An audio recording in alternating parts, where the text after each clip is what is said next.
네, 반갑습니다. 점심은 맛있게 드셨나요? 네. 오늘도 우리는 함께 소유리 문답을 함께 생각해 보려고 합니다. 저희가 계속 나아가는 길은 어떤 사람들은 교리, 신학이라고 말하기도 하고 또 어떤 사람들은 성경을 따라 나아간다라고도 말하는 길입니다. 그러나 중요한 것은 우리가 이것을 배우고 듣고 해서 우리의 지식이 늘어나는 것이 중요한 게 아니라 우리가 이 내용을 가지고 기도하고 이 내용대로 살아내는 게 가장 중요할 것입니다. 결국 오늘 우리가 살펴볼 내용은 원죄로 인해 비참한 우리였다라는 것을 돌아볼 텐데 이 상태에 있었던 우리를 그리스도께서 은혜로 구원해 주셨고 그래서 이제 그 구원받은 사람으로서 이제는 그 은혜에 이끌려가는 삶을 살자라는 것이 사실 우리의 가장 중요한 것이겠죠.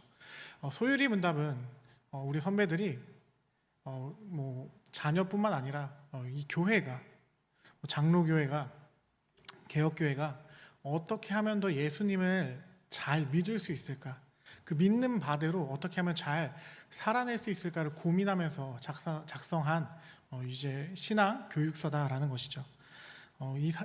그 사실을 잘 기억하며 오늘도 이 말씀의 내용을 잘 듣는 것을 넘어 이 말씀의 내용을 오늘 하루 우리의 삶으로 오늘 하루뿐만 아니라 우리의 평생의 삶을 이 말씀 가운데 잘 살아낼 수 있는 저와 여러분이 되길 간절히 축복합니다. 네, 특별히 저희는 계속해서 지금 이제 인간의 타락에 대해서 살펴보고 있습니다. 지난주는 그 대표성의 원리에 의해서 아담이라는 존재의 죄성이 그 원죄가 우리 모두에게 전가되었다라는 사실을 살펴보았죠. 오늘은 이에 이어서 이 타락한 인류는 어떠한 처지에 있는지, 그로 인해 인간의 근본적인 상태가 무엇인지 한번 생각해 보려고 합니다. 언제나 마찬가지로 제가 소유리 문답 17문과 18문을 읽을 건데요. 먼저 17문을 한번 읽어보도록 하겠습니다. 타락으로 말미암아 인류는 어떠한 처지에 떨어지게 되었습니까?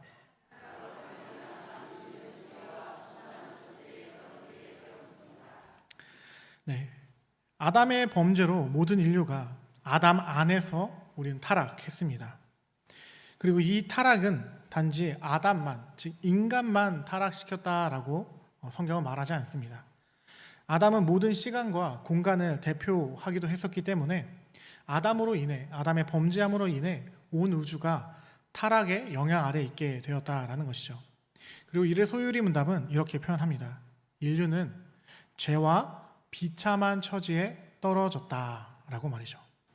간단하게 말하면 완벽하게 망가졌다라고 표현할 수 있을 겁니다. 그리고 오늘 에베소서 2장의 바울의 표현대로 하면 허물과 죄로 죽었다라고 표현할 수 있겠죠.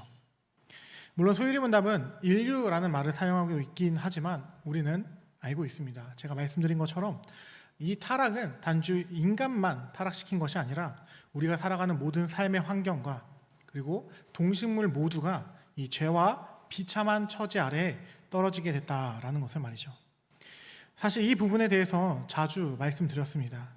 우리가 살아가는 이 세상은 정상적인 상태가 아니다라는 것이죠. 우린 타락으로 인해 망가진 세상을 살아가고 있습니다. 그렇기 때문에 누군가에겐 상처를 주기도 하고 누군가에겐 아픔을 느끼기도 하며 원하지 않았지만 실망감을 주기도 한다라는 것이죠. 또한 그런 것들을 내가 받기도 하고요. 네, 우리는 망가진 세상 가운데 떨어졌습니다. 그리고 바울은 이 지점을 이런 식으로 에베소서에 남겨놨습니다. 이 세상의 풍조, 공중권세 잡은 자. 세상의 풍조라는 이 말은 이 세상이 하나님이 원하는 대로 흘러가지 않는다라는 겁니다. 하나님을 반대하는 흐름으로 흘러가고 있다라는 것이죠. 그리고 공중권세를 잡았다라는 이 말은 세상이 여전히 하나님의 주권 아래에 있긴 하지만 타락한 이후 하나님을 거스르는 이 세상 풍조와 사단의 영향력이 강하게 역사함으로 망가진 세상이 되었다라는 이야기입니다. 이 말은 결국 그리스도인들도 이 망가진 세상 가운데 살아간다라는 겁니다. 그래서 사도 바울은 오늘 오전에도 읽었던 말씀인데요. 내가 원하는 것은 선의로되 내 안에 악함이 가득하다라고 말한다라는 것이죠. 어떠한 인간도 내가 저 사람에게 상처 줄 거야. 그런 사람 있죠. 물론 이제 의도적으로 악을 행하는 사람도 있지만 그리스도인 중에는 의도적으로 악을 행하는 사람 없을 겁니다. 그러나 의도하진 했든 하지 않았든 이 타락으로 말미암아 아담의 원죄로 말미암아 우리 인간들은 서로에게 상처를 줄 수밖에 없는 세상을 살아가고 있다라는 겁니다. 네, 이것을 소율이 문답은 죄와 비참한 처지, 영원한 행복을 누릴 수 없는 상태다라고 말한다라는 것이죠. 그리고 이 죄에 대해서는 이제 18문에서 다룰 것이고요. 이 비참함이라는 상태에 대해서는 다음 주에 살펴볼 19문에서 좀 더 자세히 다룰 생각입니다. 그러나 이제 다음 주에 다룬다고 해서 이제 완전히 안 다루진 않을 거고요. 간단하게만 말씀을 드리고 이제 18문으로 넘어갈 건데요. 아담의 타락 이후 인간은 서로 불신하기 시작했습니다. 절대적인 기준인 하나님의 법을 무시하고 자기 자신을 기준으로 선택한 결과 아담의 기준은 아담, 하와의 기준은 하와가 되며 둘의 기준이 부딪히기 시작하고 더 많은 사람들이 서로가 다 자신이 기준이기 때문에 갈등이 빚어지는 세상이 등장하기 시작했다라는 겁니다. 그리고 이 갈등으로 인해 인간에게는 수치심, 남탓 등의 깨어짐들이 등장했다라는 것이죠. 그리고 이걸 신체적으로 나타날 때는 질병과 죽음이라는 말도 안 되는 개념이 바로 비참함이라는 개념이다라는 것이죠. 물론 이 내용은 우리 다음 주 19문을 통해 제가 좀 더 자세히 설명드리겠습니다. 그럼 오늘은 이제 죄에 대해서 좀 더 살펴보려고 하는데요. 18문을 통해 함께 죄를 차근차근 살펴보겠습니다. 물론 14문에서 이미 우리가 기본적인 성경에 말하는 죄로는 다뤘기 때문에 오늘은 여기 18문에 보이는 것처럼 원죄와 자범죄가 무엇인지에 대해서 한번 생각해 보겠습니다. 제가 18문을 읽어보도록 하겠습니다. 사람이 그 타락한 처지에서 죄되는 것은 무엇입니까?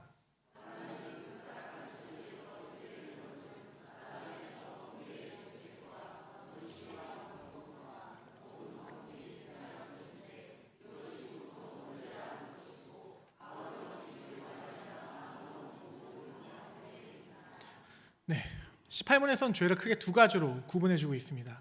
우리의 근본적인 죄, 원죄와 우리가 살아가면서 짓는 자범죄, 스스로 짓는 죄에 대해서 이야기해주죠. 우리의 상태를 잘 인지해야 합니다.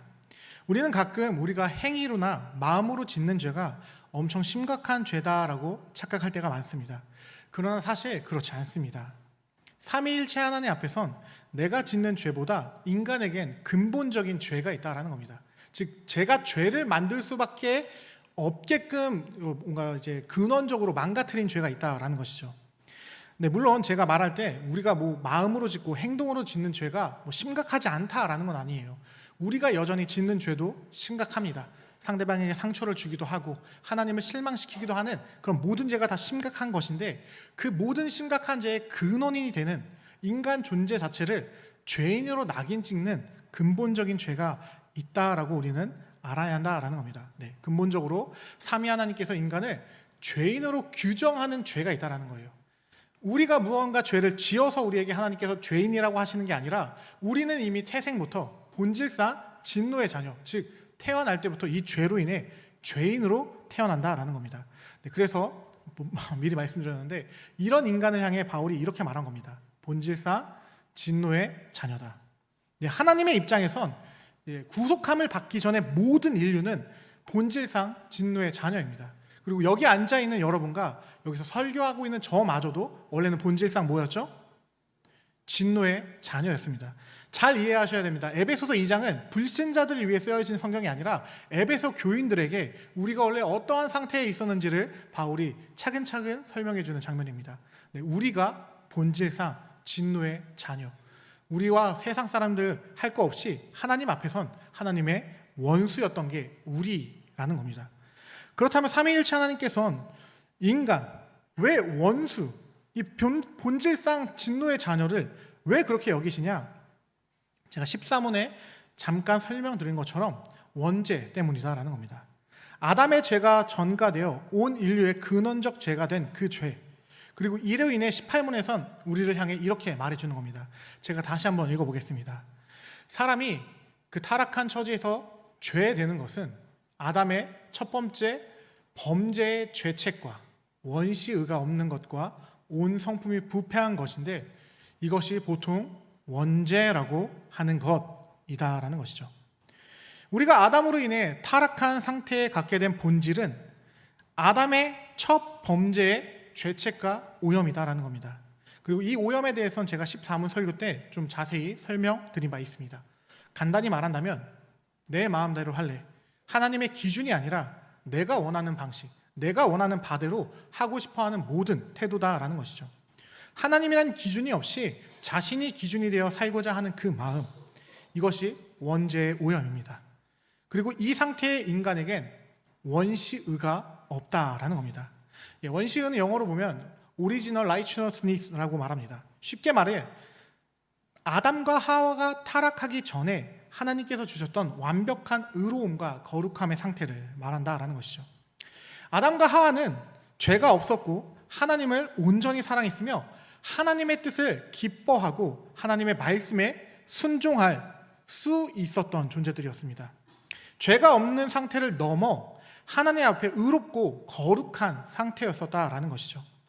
네, 아담은 의지의 자유를 가지고 하나님을 기쁘게 할 수 있는 선택을 충분히 선택할 수 있는 존재였다라는 겁니다. 그런데 아담은 스스로 이 원시의를 버립니다. 자신에게 주어졌던 그 축복인 의지의 자유를 가지고 하나님이 아닌 자기 자신이 모든 것의 기준이 되고자 했다라는 것이죠. 그리고 이 선택이 결국 온 인류에게 전가되어 이 온 인류가 타락한 상태에 떨어지게 된 것이죠. 그렇게 모든 사람이, 모든 아담의 후손들이 아담의 범죄에 책임을 지게 되었습니다. 그리고 내 마음대로 하고 싶어하는 그 마음, 하나님이 아닌 자기 자신이 기준이 되어 살아가는 존재가 되었다라는 겁니다. 14문에서도 말씀드린 것처럼 죄라는 것은 나쁜 행동을 말하는 게 아니라 하나님의 기준에서 조금이라도 미치지 못하거나 어긋나면 그것 자체가 죄다라고 저는 말씀드린 바 있습니다. 네, 결국 인간이 내 마음대로 하고자 하는 그 마음은 쉽게 말해서 죄라는 성품을 사랑하는 상태다라는 겁니다. 네, 우리는 잘 기억해야 합니다. 성경이 무엇을 말하는지 고민하고 성경으로 돌아가려고 하는 태도가 아니라 성경이 이렇게 말한다라고 하는 것을 들었다 할지라도 누군가가 성경에선 이렇게 가르치고 있습니다라고 들었다 할지라도 내가 갖고 있는 어떠한 기본적인 이념과 사상에 의해 저는 그렇게 생각하지 않는데요 라고 하는 태도 자체를 하나님께서는 죄로 여기신다라는 겁니다. 그래서 이런 상태를 너무 잘 알았던 우리의 선배였던 마틴 루터는 우리 인간을 향해 죄에 대한 노예의지를 가진 존재라고 표현했고, 칼빈은 선에 대한 전적인 무능력한 존재다라고 이야기했었다라는 것이죠. 네, 죄는 단순히 나쁜 것이 하나 더 생긴 것이 아닙니다. 원래 가지고 있었던 그 원시의를 잃어버린 상태다라는 겁니다. 건강한 사람이 병에 걸린 것, 깨끗한 물에 오물이 들어간 것처럼 하나님을 사랑하던 마음을 잃어버렸다라는 겁니다. 이것을 신학에서는 원시의를 잃어버렸다라고 말하고 있다라는 겁니다. 그리고 이런 상태의 인간에겐 하나님께서 죄에 대한 책임을 지시도록 한다라는 개념이 바로 죄책이라는 개념입니다. 우리는 아담의 후손이기에 원죄의 죄책에서 벗어날 수 없습니다. 네, 모든 인간은 아담의 타락 이후 하나님 앞에서 이미 죄인이다라는 판결을 받은 상태, 죄인이란 낙인이 법적으로 찍혀져 있는 상태다라는 것입니다. 그래서 그 법적인 형벌, 영원한 사망에 이르러야 하는 존재가 성경이 가르치는 죄인이라는 것입니다. 네, 성경은 인간을 향해 죄인이라고 말할 때 우리의 행위가 죄를 향해 있기 때문에, 우리가 죄를 짓기 때문에 죄인이다라고 말하는 것이 아니라 이 본질, 내가 이미 아담 안에서 죄인이다라고 원죄의 죄책을 전가받은 존재이기 때문에 죄인이라고 말한다는 것을 기억해야 합니다. 어떤 인간도 태어나자마자 거짓말을 하지 않습니다. 태어나자마자 도둑질을 하는 사람도 없습니다. 태어나자마자 인간이 가장 먼저 하는 것은 아무것도 할 수 없어서 우는 것밖에 없다라는 것이죠. 네, 저도 물론 이제 저는 혜율이가 태어날 때 그 분만실에 들어가 보진 않아서 아이가 태어나자마자 우는 건지 안 우는 건지 정확하게 본 적은 없지만 어쨌든 제 품에 안았을 때는 혜율이는 울었습니다. 그리고 제가 이제 유튜브나 이게 책을 통해서 봤을 때도 아이는 태어나면 의사 선생님도 엉덩이를 때려서라도 울린다라고 들었기 때문에 말씀드립니다. 제가 직접 봤냐고 하면 본 적이 없어서 이 말씀드리는 겁니다. 네. 그렇기 때문에 성경은 갓 태어난 아기에게도 죄인이다라고 말한다라는 것이죠. 제가 사실 가끔 이런 질문을 받을 때가 있습니다.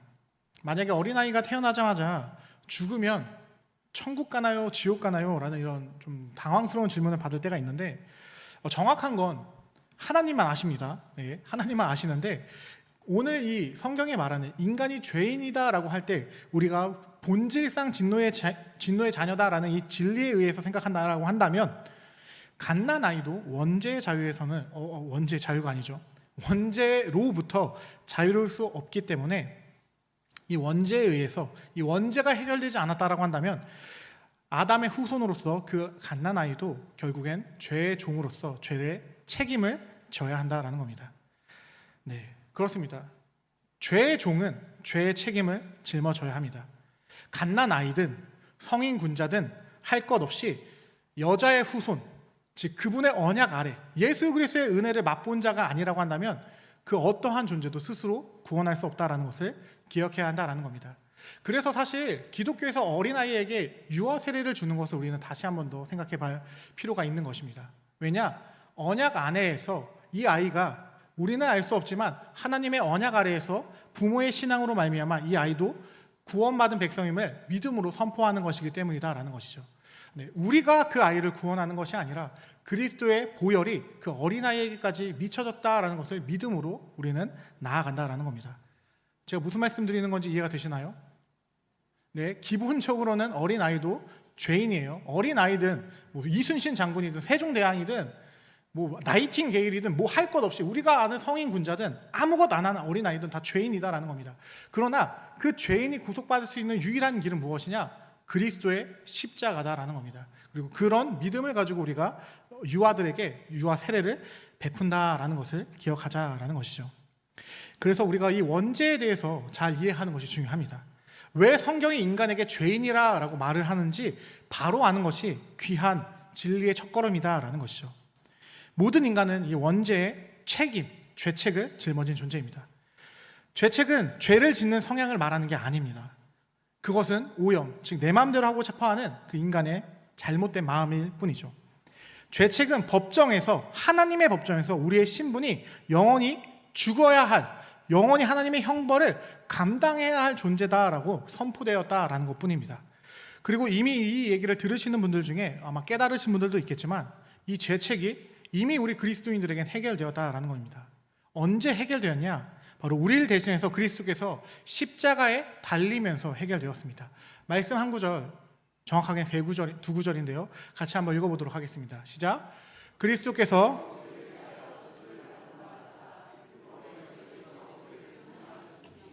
기록된 바 나무에 달린 자마다 저주 아래 있는 자라 하였습니다. 이는 그리스도 예수 안에서 아브라함의 복이 이방인에게 미치게 하고 또 우리로 하여금 믿음으로 말미암아 성령의 약속을 받게 하려 함이라. 바울이 정말 놀랍지 않으신가요? 전 사실 바울 서신을 볼 때마다 진짜 어떻게 이렇게 사람이 똑똑할 수 있지? 라는 생각을 하곤 합니다. 제가 얘기하는 모든 내용은 사실 바울 사도가 자신의 서신에 정립한 내용일 뿐이다라는 것이죠. 원래는 우리가 율법에서 말하는 선을 행하지 못하는 죄인이라는 존재입니다. 그리고 그 죄인의 존재성은 본질상 진노의 자녀이기 때문에 하나님의 무한한 진노를 감당해야 합니다. 이게 죄책의 결과죠. 그런데 우리를 위해 그리스도께서 우리를 대신하여 저주의 자리에 나 대신, 우리 대신 서셨다라는 겁니다. 다시 말씀드립니다. 우리는 아담 안에서 죄의 책임을 지닌 존재였습니다. 하나님 앞에서 정죄받을 수 없는 사람들이었습니다. 그런데 예수님께서 그 죄의 책임과 형벌, 율법의 저주를 나 대신 모두 다 그분이 짊어지시고 친히 십자가에서 죽으신 것입니다. 그래서 하나님은 우리의 죄의 책임, 우리의 그 지울 수 없는 그 끔찍한 죄악에 대한 책임을 그리스도께 돌리시고 그리스도의 의를 우리에게 입혀주시면서 우리를 구원하셨다라는 겁니다. 이게 복음이죠. 이게 성경의 놀라움입니다. 결국 이 일을 통해 제가 지난주에 말씀드렸던 그 아브라함의 복, 구원이 이방인들에게까지 미치게 되는 복이 임하게 되었다라는 겁니다. 여러분과 제가 성령 하나님의 내주하심을 경험할 수 있게 되는 것은 모두 성부 하나님께서 계획하신 우리를 대신하여 저주의 상징이 되시기 위해 십자가에 달리신 예수 안에서 일어난 일이다라는 겁니다. 네. 마지막으로 말씀드리긴 했지만 13원에서 제가 한번 말씀드렸던 내용인데 오염에 대해서만 짧게 말씀 한번 드리겠습니다. 오염은 계속 말씀드리지만 내 마음대로 할래라는 마음입니다. 오염이란 죄가 우리의 본성 전체를 망가뜨린 상태입니다. 하나님을 사랑하도록 창조된 사람이 이제는 하나님보다 자기 자신과 죄를 더 사랑하게 되었습니다. 그래서 죄인은 죄를 억지로 짓는 것이 아니라 이 오염된 본성에 의해 자연스럽게 죄를 선택합니다. 이것이 원죄의 오염이 말하는 핵심입니다. 그러나 놀라운 것은 이 죄에 대한 책임과 오염 모두 그리스도께서 우리를 위해 해결하셨다라는 겁니다. 죄에 대한 책임은 그리스도께서 십자가에서 단번에 그의 죽으심으로 해결하셨고, 오염은 그리스도께서 이루신 그 구속의 의를 성령 하나님께서 우리에게 날마다 적용하심으로 말미암아 우리가 중생, 거듭나고 이제는 성화의 과정, 조금씩 더 예수를 닮아가게끔 우리를 치유해 가신다라는 겁니다. 그래서 바울이 그렇게 얘기한 겁니다. 너 안에 있는 그 악의 본성을 거기에 끌려다니는 게 아니라 성령 하나님을 의지함으로 말미암아 너가 이제는 바뀐 본성, 성령의 은혜의 본성을 따라 나아가야 한다라고 말이죠. 그렇게 구원의 은혜를 받은 자는 하나님의 기준이 아닌 내 마음대로 하고자 하는 마음을 먹는 것은 불가능하다라는 것을 우리는 기억해야 합니다. 물론 우리 안에도 여전히 내 마음대로 하고 싶습니다. 성경이 무엇라 말할지라도 내가 이해되지 않으면 이거는 하나님의 뜻이 아닐 거야 라고 무시하고 싶어하는 경향이 있습니다. 심지어 누군가 나에게 하나님의 말씀은 이렇습니다 라고 가르쳐준다 할지라도 그 말씀이 진짜인지 아닌지 어떻게 알아? 라고 내가 이미 갖고 있는 마음으로 그 사람의 말도 재단하려고 할 때가 있다라는 겁니다. 그러나 우리 겸손히 성령께 의지하는 마음으로 바른 성경이 무엇을 얘기하는지, 성경 66권이 어떤 한 구절이 아니라 66권의 전체의 조화 속에서 이 말씀이 무엇을 이야기하는지를 깊이 고민하며 하나님께서 나를 어떻게 만들어가고자 하시는지를 우리는 따라가야 한다라는 겁니다. 네, 우리는 이 성화의 과정을 계속 걸어가야 합니다. 계속해서 내 마음속에 내가 하고 싶은 대로, 내가 그동안 살아왔던 방식대로, 누군가 나를 찌르려고 할 때면 그 찌르림이 너무 싫어서 귀를 닫고 떠나고 싶어 할지라도 그것이 정말 하나님의 말씀이다라고 들려진다라고 한다면 겸손히 우리는 그 불편한 자리에 앉을 수 있어야 한다라는 겁니다. 조나단 에드워즈가 왜 교회에서 죄에 대한 설교가 계속되어야 하나, 죄에 대한 설교가 왜 계속되어야 하느냐라고 말을 했었냐면, 죄는 사람들을 불편하게 하기 때문입니다. 우리가 잘못된 길로 가고 있다는 것을 계속해서 깨닫게 함으로써 예수께서 성경이 무엇을 요구하는지를 성도들이 계속해서 우리를 성경의 비춤으로 말미암아 그리스도를 닮아가는, 그리스도의 장성한 분량까지 한 걸음 한 걸음씩 더 걸어가게 하기 위해선 반드시 죄에 대해서 설교가 되어야 한다라고 이야기했던 것이다라는 겁니다. 물론 이 성화는 우리가 이 땅에 살아가면서 완전해지진 않을 겁니다. 물론 이제 어떠한 다른 교단에서는 완전 성화를 이야기하며 이 땅 가운데 스데반이라든지 성경의 인물들 중에 완전한 성화를 이룬 사람들이 있다라고 얘기하는 경우도 있습니다. 그러나 우리 교단에서는 완전한 성화까지 이룰 수 없을지라도 그것을 바라며 우리는 하나님께 내 삶을 의탁하며 한 걸음 한 걸음 나아가야 한다라고 이야기한다라는 겁니다. 제가 드리고 싶은 말씀은 그래서 무엇이냐? 우리는 방향을 기억하며 내 마음이 아닌 성경을 기준으로 살아가고자 해야 한다라는 겁니다. 쉽게 말씀드리면 예수님이라면 어떻게 하셨을까를 수시로 모든 상황 가운데 우리는 고민하며 살아가야 하는 사람들이다라는 겁니다. 네. 그리고 이 오염에 의해서, 죄로 기울어져 있는 경향에 의해서 우리들에게 나오는 것이 무엇이냐? 바로 18문에 나오는 자범죄라는 것입니다. 18문의 후반부에 이렇게 나옵니다. 아울러 이 죄, 바로 원죄 때문에 사람들은 스스로 죄를 짓는다라고 말합니다. 그렇습니다. 우리는 우리 스스로가 죄를 사랑하여서 죄를 짓는 존재들입니다. 원죄로 말미암아 우리의 인생엔 파생된 죄가 나타난다라는 겁니다. 물론 우리가 짓는 죄가 가볍지는 않습니다. 그러나 본질적인 측면에서 보게 되면 우리의 죄는 사실은 원죄의 영향에 의해, 원죄 때문에 오염된 본성에 만들어낸 것이다라는 것을 기억해야 합니다. 물론 원죄도 자범죄, 우리가 스스로 짓는 죄도 원죄를 모방하기에 하나님의 기준을 버리고 자기 자신을 기준으로 하는 것이기 때문에 결코 가볍진 않습니다. 그러나 핵심은 원죄가 없었다면 우리는 스스로 죄를 짓지 않는다라는 것을 우리는 기억해야 한다라는 겁니다. 그래서 루이스 벌쿠프라는 신학자는 이렇게 얘기했습니다. 원죄는 셈이고 자범죄는 그 샘에서 흘러나오는 물이다라고 말이죠. 네, 사람은 죄를 지어서 죄인이 되는 것이 아니라 죄인이기 때문에 죄를 짓는 것입니다. 그리고 이는 단지 벌크프 교수님의 생각만이 아닙니다. 로마서 8장 7에서 8절 말씀을 보면 이렇게 나옵니다. 함께 읽어보겠습니다. 시작. 육신의 생각은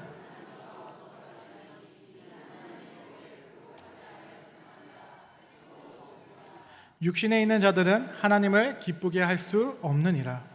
네, 여기서 말하는 육신이란 아담의 후손, 구속받지 못한 자들을 뜻하는 겁니다. 쉽게 원죄 아래에 있는 자들이다라고 말할 수 있겠죠. 네, 원죄를 가진 사람들의 생각은 하나님과 원수되는 것입니다.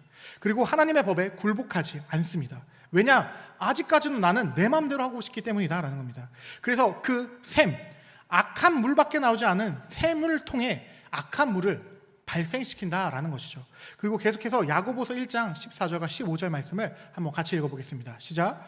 오직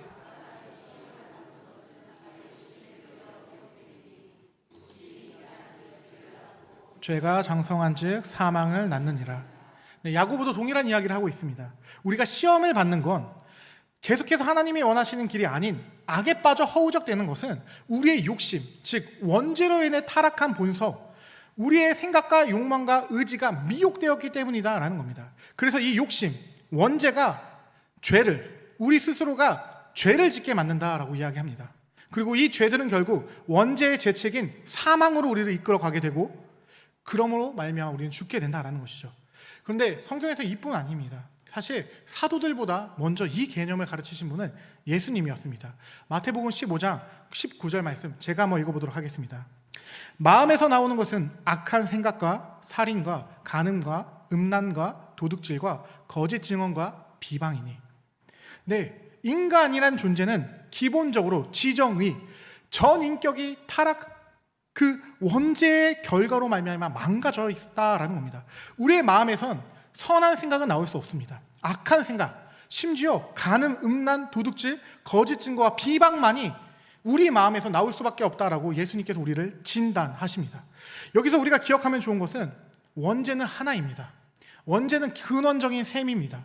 그러나 이 원죄로 말미암아 타락한 모든 인간들은 수만 가지의 지류, 강물, 더러워진 오염된 물들을 뿜어낸다라는 겁니다. 죄책과 오염으로 말미암아 우리는 수많은 자범죄, 내가 스스로 짓는 죄들을 행하게 된다라는 겁니다. 성경의 이 자범죄는 예수님의 가르침대로 행위만을 말하는 게 아닙니다. 원죄에서 나오는 모든 의식적인 생각과 의지, 욕망까지 우리 모든 것이 다 죄다라는 것이죠. 예수님은 다른 곳에서 분명히 이렇게 가르치셨습니다. 음욕을 품는 것은 이미 간음한 것이고 형제를 비난하는 것은 이미 살인하는 것이며, 네, 우리의 마음으로 먹는 것, 그것 자체가 이미 나를 죄인으로 낙인하게 된다라는 것입니다. 따라서 마음속의 교만과 시기와 탐심, 하나님을 향한 의심과 같은 내적인 죄도 모두 우리 스스로 짓는 죄다라는 것이죠. 다시 말해 죄는 행동으로만 드러나는 것이 아니라 우리의 생각과 의지, 우리 모든 전인격을 원죄로 말미암아 망가져 있다라는 것을 우리는 돌아봐야 한다라는 것입니다. 그렇다면 이 죄 앞에서 자유로울 수 있는 사람이 있을까요? 없습니다. 갈라디아서 3장 10절에 보면 바울이 이렇게 말합니다. 기록된 바 누구든지 율법책에 기록된 대로 모든 일을 항상 행하지 아니하는 자는 저주 아래 있는 자라 하였습니다. 네, 모든 율법을 지키며 살고 있는 사람은 없습니다. 예수님의 가르침에 대해 생각해도 우리가 얼마나 답이 없는 존재인지를 알 수밖에 없다라는 것입니다. 성경의 빛 앞에서 우린 율법을 완전하게 지키지 못한다는 것을 깨달을 수밖에 없습니다. 원죄 아래에 있는 인간은 좀 더 강하게 말씀드리면 율법 앞에선 저는 저 자신을 보면 그저 쓰레기 같은 죄인이다라는 것을 인정할 수밖에 없다라는 겁니다. 그래서 바울은 로마서 3장에 이렇게 말합니다. 율법으로는 죄를 깨달음이라. 율법이 악한 것이 아니라 그 율법의 나를 비춰보면, 하나님이 원하시는 기준의 나를 비추게 되면 나는 언제나 부족한 죄인임을 깨달을 수밖에 없다는 겁니다. 그래서 동일하게 바울은 갈라디아서 율법을 향해 이렇게 말합니다. 초등교사다. 그리스도께 향하도록 우리를 안내하는 초등교사다라고 말이죠. 내가 얼마나 답이 없고 무력한 존재인지를 우리는 매일같이 성경을 통해, 율법을 통해 돌아봐야 합니다. 그리고 그 속에서 예수님밖에 답이 없구나, 예수 앞에 내가 나아가야 하는구나 라는 것을 우리는 봐야 한다라는 겁니다. 그럼 이것이 얼마나 큰 은혜입니까? 나는 할 수 없지만 주의 은혜로 내가 나아갈 수 있는 것이구나라를 깨달을 수 있다는 것이 얼마나 큰 은혜인지 우리를 기억해야 한다라는 겁니다. 그래서 오늘 이 에베소서 2장 1절부터 9절까지를 잘 이해하는 것이 우리에게는 큰 유익이 됩니다. 바울은 분명히 말합니다. 우리는 허물과 죄로 죽어 있었습니다. 아담의 죄악으로 인해, 원죄로 인해 하나님과의 교제가 단절되고 영원한 죽음을 향해 다른 박질하고 있었던 게 우리였습니다. 그런데 그때 예수께서 우리를 그 가운데서 살려내신 겁니다.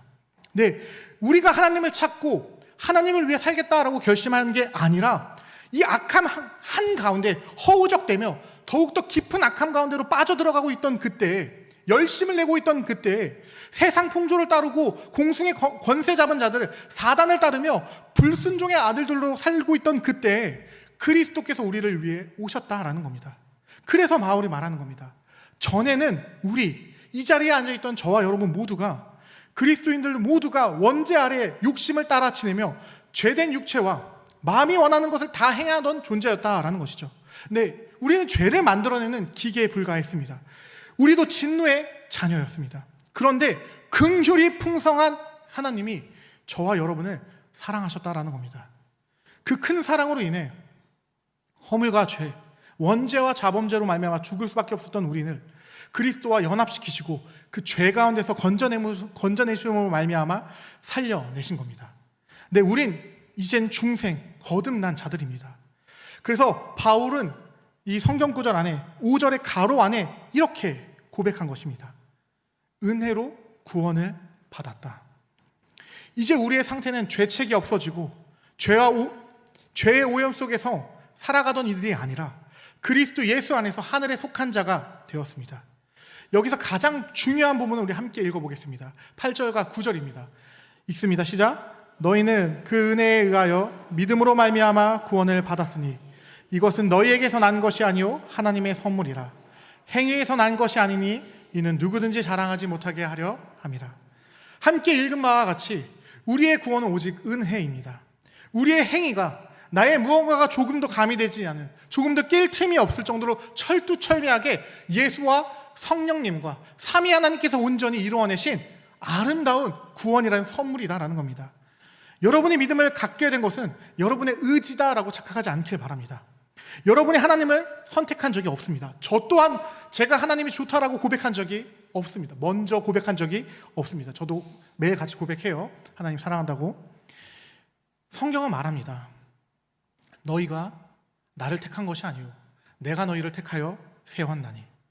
너희가 나를 먼저 사랑한 것이 아니요 내가 너희를 먼저 사랑했나니. 하나님을 찾는 자가 하나도 없을 그때에 우리를 향해 하나님께서 다가오신 것입니다. 오늘 본문 성경 전체는 여인의 후손의 언약 아래에 있지 않은 인간은 하나님 앞에 나올 수 없다라고 말합니다. 이를 오늘 본문은 허물과 죄로 죽었던 우리를 그리스도께서 살리셨다라고 분명히 선언하는 것으로 확증합니다. 이뿐 아닙니다. 성경 곳곳에서 우리가 하나님을 선택할 수 없었다라고 말합니다. 우린 그저 은혜로 구원을 받았습니다. 그리고 이 구원은 하나님이 선물로 주신 여러분의 손에 들려있는 이 구원은 하나님이 선택하신 거기 때문에 절대 변하지 않는다라는 겁니다. 저도 가끔 저라는 존재를 볼 때 하나님이 나를 왜 선택하셨을까라는 생각을 정말 많이 합니다. 솔직히 말하면 아직도 저도 물론 완성되어 가는 과정이긴 하지만 저보다도 훨씬 더 대단한 목회자들도 많고, 솔직히 저도 이제 개혁주의를 좋아하지만 개혁주의 반열에서도 저보다 훨씬 더 뛰어난 목회자들도 아주 많습니다. 그런 사람들과 비교할 때마다 여전히 인격적으로도 부족하고 연약한 저의 모습을 보며 왜 나를 선택하셨을까? 내가 진짜 구원받을 수 있을까라는 그런 생각을 할 때가 있습니다. 그러나 그때마다 또한 동시에 잡는 생각은 무엇이냐?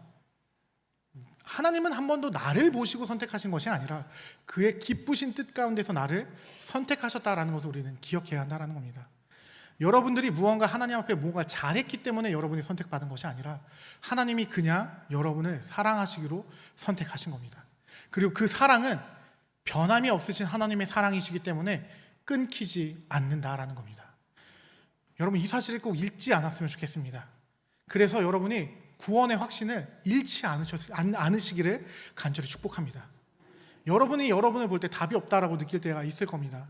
저도 저보다 안 느끼시길 간절히 바라지만 저도 느끼기 때문에 여러분이 여러분 스스로 볼 때 나 같은 인간이 내가 여전히 이 모양 이 꼴인데 구원받을 수 있을까? 그때 꼭 이 말씀을 기억하시길 바랍니다. 행위에서 난 것이 아니니 이는 누구든지 자랑하지 못하게 하려 함이라. 하나님의 선물로 우리는 자랑하지 못합니다. 그냥 은혜로 그 은혜에 감격해서 다시 실패했더라도 다시 일어나서 다시 한번 살아보자. 하나님이 기뻐하시는 그 길, 여전히 나는 부족하지만 내 안에 계신 성령께서 나를 만들어 가실 걸 기대하며 도전해 보시길 간절히 축복합니다. 말씀을 맺겠습니다. 여러분, 오늘 설교의 핵심은 우리가 얼마나 바랄 수 없는 죄인인지를 말하는 데서 끝나지 않습니다. 물론 우리는 원죄 아래에서 하나님을 찾지 않았고 하나님을 원하지 않았습니다. 우리의 본성은 하나님보다 나 자신을 더 사랑했고 우리의 스스로의 힘으로 무언가 이루어 보고자 했던 존재였습니다. 그러나 성경은 말합니다. 우리 스스로는 하나님 앞에 설 수 없습니다. 율법 앞에 서면 우리가 깨닫는 건 나 정말 답이 없는 사람이구나 라는 것을 고백할 수밖에 없다라는 겁니다. 그래서 바울도 율법으로는 죄를 깨달을 수밖에 없다라고, 율법은 예수께 안내하는 초등교사일 뿐이다 라고 얘기하는 겁니다. 그런데 그런 우리를 하나님께서 먼저 사랑해 주셨습니다. 이것이 복음입니다. 허물과 죄로 죽었던 우리를 향해 성경은 말합니다. 그러나 하나님은 너가 뭔가 이쁨 받을 만해서 하는 게 아니라, 그러나 하나님은 내가 무언가를 잘해서 나를 선택하신 것이 아니라, 그러나 하나님은 그냥 있는 그대로의 나를 사랑하셔서 나를 하나님의 자녀로 삼아주셨다라고 얘기한다라는 겁니다. 우리의 희망은, 우리의 소망은 우리 안에 있지 않습니다. 긍휼이 풍성하신 하나님께서 그리스도 안에서 우리를 먼저 살리시는 겁니다. 하나님께서는 창세 전부터 여러분을 향한 계획을 세우셨습니다. 그리고 그 계획을 2000년 전에 예수로 말미암아 성취하셨습니다. 그에게 죄책, 여러분이 담당해야 될 십자가를 예수께 지게 하시고, 여러분이 해결해야 되는 죄를 이겨내야 하는 문제를 성령님께 지게 하심으로 말미암아 우리를 변화시켜 나아가신다라는 겁니다. 우리가 그래서 붙잡아야 할 것은 하나님의 은혜다라는 것을 기억했으면 좋겠습니다. 그러므로 우리의 구원은 우리의 결심이나 공로가 아니라 오직 하나님의 은혜임을 기억하는 저와 여러분들에게 간절히 소망합니다. 그러니 하나님을 신뢰하시길 바랍니다. 선하신 아버지를 바라보시길 바랍니다. 변하지 않는 하나님의 선택으로 시작된 구원은 끝까지 변하지 않을 겁니다. 그분의 의로운 오른손을 의지하는 저와 여러분 되게 간절히 소망합니다. 우리의 삶은 미궁과 같습니다. 아무리 잘 살아보고 싶어도 도저히 앞이 어떻게 펼쳐질지 모릅니다. 그러나 이 미궁과 같은 삶을 살아가는 우리에게 희망이 있다는 것은 무엇이냐? 여러분은 이미 여러분의 결말을 알고 있다는 겁니다. 여러분은 하나님의 자녀입니다. 어떠한 인생이 닥쳐올지라도 여러분의 결말은 선할 수밖에 없다는 것을 기억하시길 바랍니다. 분명히 하나님께서 우리를 영화로운 자리까지 이끌어 가실 겁니다. 그러므로 우리는 이제 구원을 얻기 위해 발버둥 치는 사람이 아니라 이미 구원받은 그 은혜에 감격하여 하나님의 자녀답게, 그렇잖아요? 왕자면 왕자답게 살아야 되잖아요. 공주면 공주답게 살아야 되고, 우리의 신분에 맞게끔 살아가는 저와 여러분이 되길 간절히 바랍니다. 이번 한 주도 내가 하나님을 사랑하기 위해서 발버둥 치는 게 아니라 나를 먼저 사랑해 주신 그 예수의 사랑, 하나님의 사랑, 지금도 나를 위해서 탄식하고 계시는 성령님의 음성을 들으시며 하루하루를 살아가시는 그 은혜를 기억하며 하루하루를 걸어내시는, 정말 그래서 오늘보다 내일 더 그리스도를 닮은 삶을 살아가는 저와 여러분이 되길 간절히 소망합니다. 이 시간 제가 기도하도록 하겠습니다.